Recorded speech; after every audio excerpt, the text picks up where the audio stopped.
अब second question है, do you think globalization result in only aggressive consumer culture? Justify your answer. मतलब ये पूछ रहा है कि आपको क्या ऐसा लगता है कि ग्लोबलाइजेशन का सिर्फ एक ही आउटपुट आया है, वो है एग्रेसिव कंज्यूमर कल्चर। अगर आपको ऐसा लगता है या नहीं भी लगता है तो जस्टिफाई योर आंसर। तो इस जो क्वेश्चन में है दो कीवर्ड्स है, पहला है ग्लोबलाइजेशन, दूसरा कीवर्ड है aggressive consumer culture. So what is, पहले हम समझेंगे व्हाट इज ग्लोबलाइजेशन। तो ग्लोबलाइजेशन का मतलब होता है societies, economies, people of the world connect with each other through technology, trade and communication. ये बहुत बेसिक सी वर्ल्ड बैंक की डेफिनेशन है ग्लोबलाइजेशन की। ये globalization means interconnected of the economies, societies and people through technology, communication and trade. This is globalisation.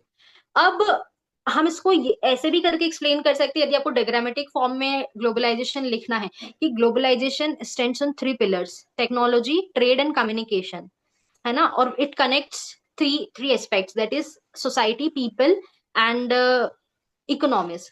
तो आप diagram बना के भी ग्लोबलाइजेशन एक्सप्लेन कर सकते हैं कि क्या होता है।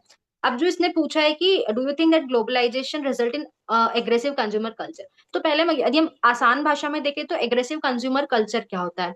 बहुत छोटी सी बात है कि आज मान लीजिए मैं कोई भी एक सोशल मीडिया ऐप चला रही हूँ, उसमें एक किसी भी चीज का एड आया, एडवर्टाइजमेंट आया।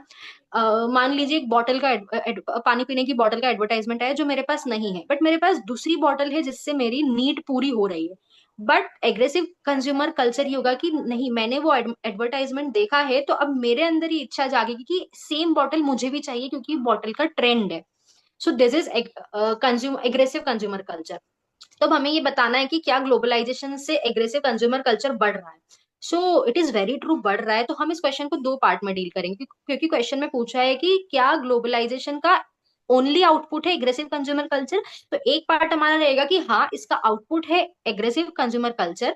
बट दूसरे पार्ट में हम उनको बताएंगे कि ऐसा ऐसा जरूरी नहीं है कि ग्लोबलाइजेशन का सिर्फ ये एक ही नेगेटिव आउटपुट है, क्योंकि ग्लोबलाइजेशन के और भी फायदे हैं। सबसे पहला पार्ट हमने इंट्रोडक्शन में ग्लोबलाइजेशन डील कर दिया कि ग्लोबलाइजेशन क्या है, interconnectedness of the people, society and economics through trade, technology and communication. अब जब हम इसको देखेंगे, इसको जो हम इसके पॉजिटिव पॉइंट्स लिखेंगे कि हाँ ग्लोबलाइजेशन से एग्रेसिव कंज्यूमर कल्चर बढ़ता है, तो उसके पॉइंट्स हम देखेंगे।